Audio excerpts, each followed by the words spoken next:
In the year 1086, the Domesday Book was finally completed. A huge undertaking for its time, the first comprehensive store of national information. 900 years on, astonishingly, that achievement has never been repeated until now. In a major national initiative led by the BBC, there's a new Domesday project to celebrate the 900th anniversary of the original, and it'll fill a surprising gap in information, combining words, pictures, graphics and data to provide a detailed portrait of the land of the United Kingdom and the life of its people. It's a massive enterprise, not a time capsule, but a business and educational reference work with over 250,000 pages, incorporating 24,000 maps, 50,000 photographs, vast amounts of research data and original survey information, plus moving pictures and sound. In total, there'll be around 500 million computer bytes of information. That's equivalent to over 1,000 floppy disks or about 300 volumes of reference books and textbooks. What's more, that information will be very easily accessible. It'll use the most up-to-date electronic publishing technology, interactive video disc. This is a powerful new method of information presentation, and it's rapidly finding applications in business and in education. In essence, it combines the high-quality pictures from a video disc with a suitable microcomputer to provide a system which is able to respond to the needs and instructions of the user. And Domesday has made a major technical innovation, because stored on the Domesday discs, as well as conventional audio-visual information, there'll be enormous quantities of digital data and computer programs. And incidentally, it's planned that the Domesday discs will rapidly be followed by a wide range of other interactive software which uses this versatile new format. The Domesday package is based on 4 elements: a double album of 12-inch laser vision discs capable of holding both pictures and data, which are played on a new interactive optical player currently being developed by Philips Electronics. It takes instructions from one of the new Master Series BBC microcomputers from Acorn computers, and the output of that is in turn displayed on a colour monitor. Now, this is a typical workstation. You select a video disc that's read by laser, you put it into the disc machine, and you can find and manipulate information simply by entering commands on the micro keyboard. Or you can use a tracker ball to move a pointer on the screen. The new project comes in 2 parts, which aim to represent contemporary Britain from 2 different points of view. On one disc, the national disc, there's the factual view, with formal statistics and reports covering the whole country. The other, the community disc, is about attitudes. It's, if you like, the popular view, drawn from a public survey commissioned for the Domesday project. Turning first to the national disc, this will bring together material in data, text and picture form on a wide range of subjects. It'll include a wealth of detailed national statistical information supplemented by published articles from newspapers and magazines, extracts from Hansard and other specialist sources, and over 2,000 commissioned essays. It'll also have exclusive data gathered by the project's 1 million local contributors, detailing land cover and amenities, from shops to post offices, banks to football grounds. To give an idea of the enormous breadth of this information, let's have a look at the Domesday Project Index. Now, to make the system user-friendly, in other words, simple, flexible and responsive, it's organised like a thesaurus rather than a conventional index. Every idea in it gives rise to many others, like a family tree spreading out into more and more branches. The national disc is divided into 4 central subject areas: culture, economy, society and environment. Take environment. This spreads out into a series of sub-areas: agriculture, climate, conservation, forestry, geology and so on. Take one of those in turn, say agriculture, and its branches include foodstuffs, crops, livestock, farm types, fertilisers. Select livestock now, and we can pursue that down 2 further subdivisions to end at the system's final level of information. In this case, it's a set of colour pictures of cattle breeds. Now multiply that by all the strands and all the branches of all 4 subject areas, and you get some idea of the enormous range of Domesday. So that you don't have to work your way right through the index, there's a shortcut called a keyword. You enter one or more keywords which you think are relevant to the subject that you'd like to explore. Now, this is a prototype system and its response times may not fully represent the final product. But let's try, say, royal family.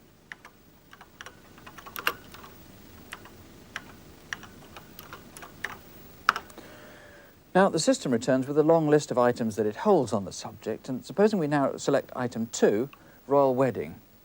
It's a comprehensive set of pictures from the famous event.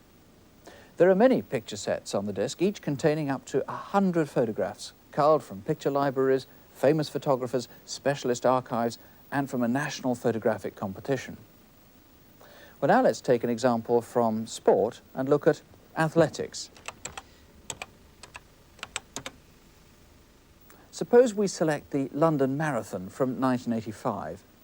Well, we find a video clip complete with sound. In fact, the Domesday discs feature moving pictures of dozens of events. As well as pictures, the system may offer text or data enhanced by computer graphics. Let's key in newspapers.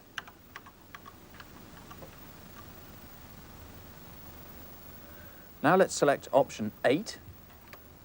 And it's a data set on newspaper readership presented, as you can see, in tabular form. Here, for example, gradually building up on screen are the Daily Mail sales figures for the South East region over the years 1973 and building up to 1984.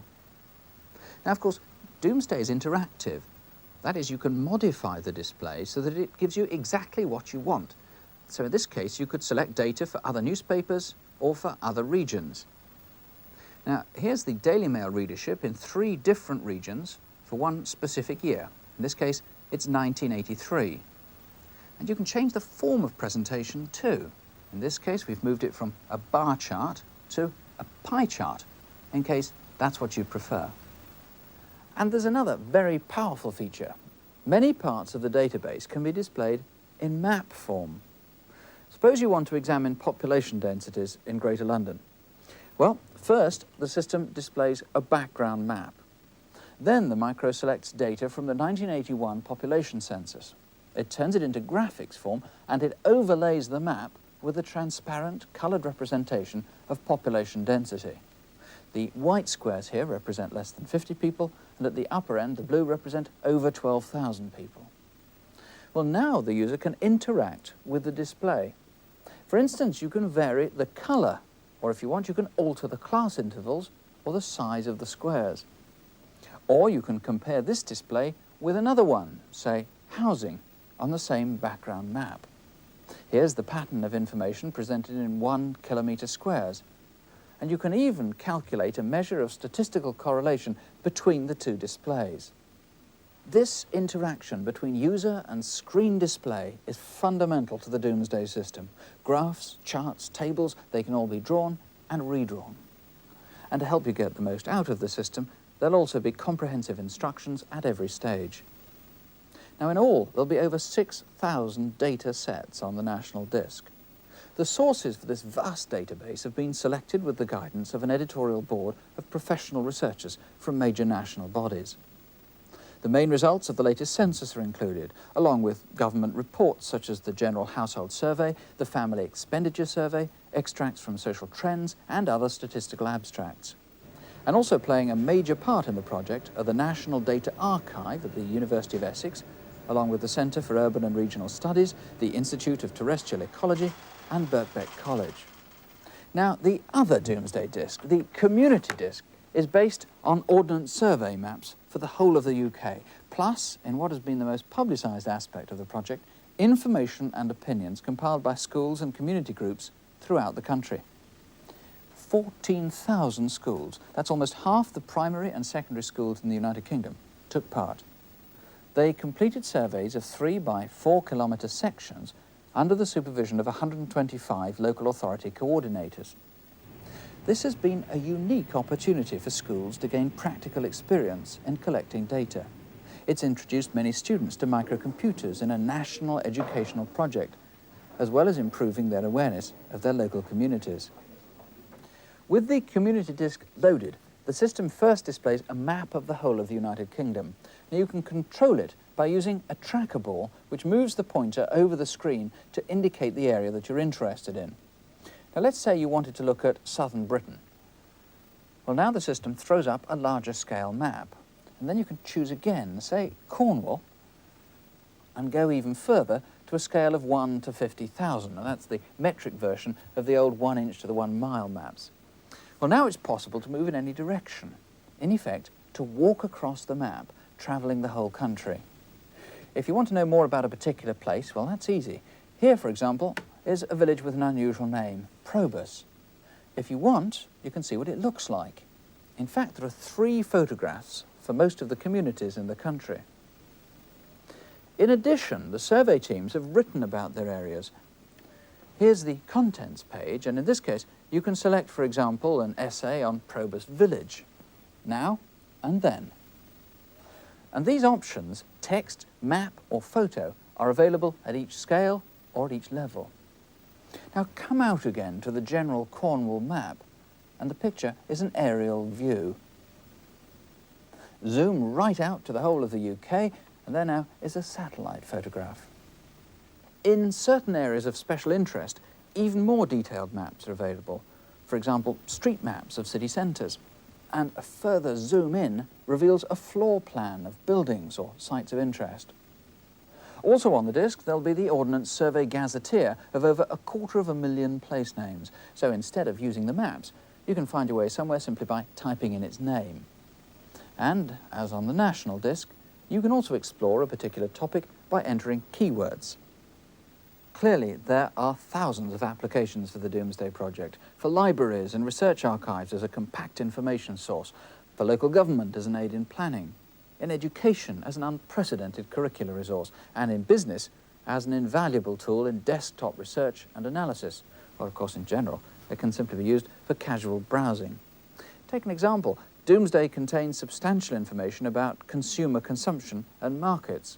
Suppose a company is thinking of bringing out a new type of vodka.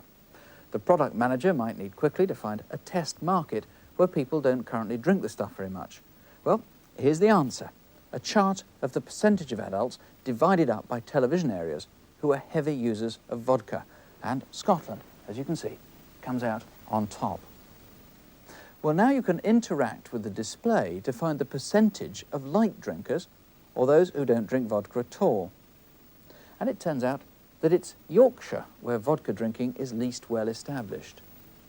Change the display again and you get the figures for that area alone. Again, the Domesday's picture library of 50,000 photographs will be of direct use to business. For example, if an export agency is looking for innovative products to sell abroad, well, on the national disc is a comprehensive set of British products which have won recent Design Council awards. The Domesday discs will also include detailed information on leisure activities of great relevance to everyone, from advertising managers to regional planners.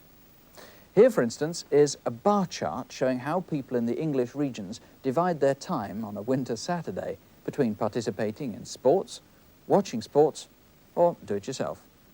And again, you can choose exactly what you want displayed. So if a television advertiser wants to know, say, which region is least busy with DIY at 5 p.m, well, that's at their fingertips.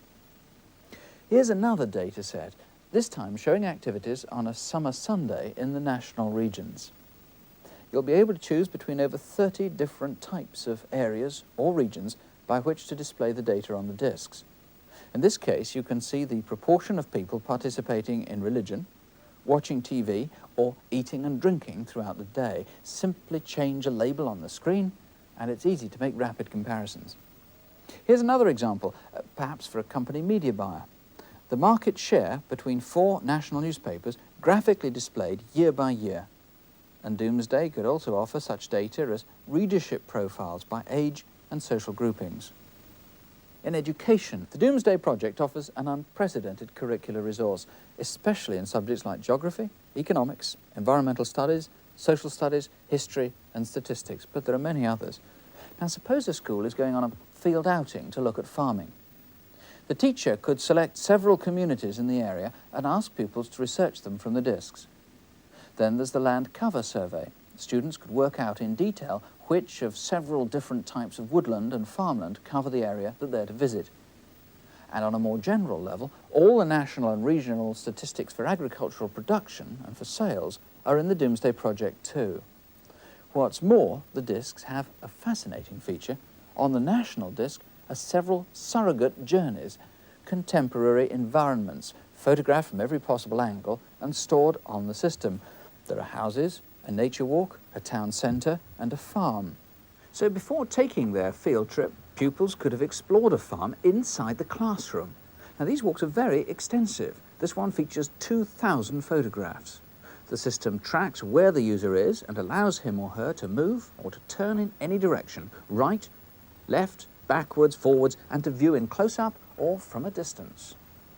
Another feature on the discs with clear applications in mathematics and geography is the ability to measure distances and areas on the Ordnance Survey maps.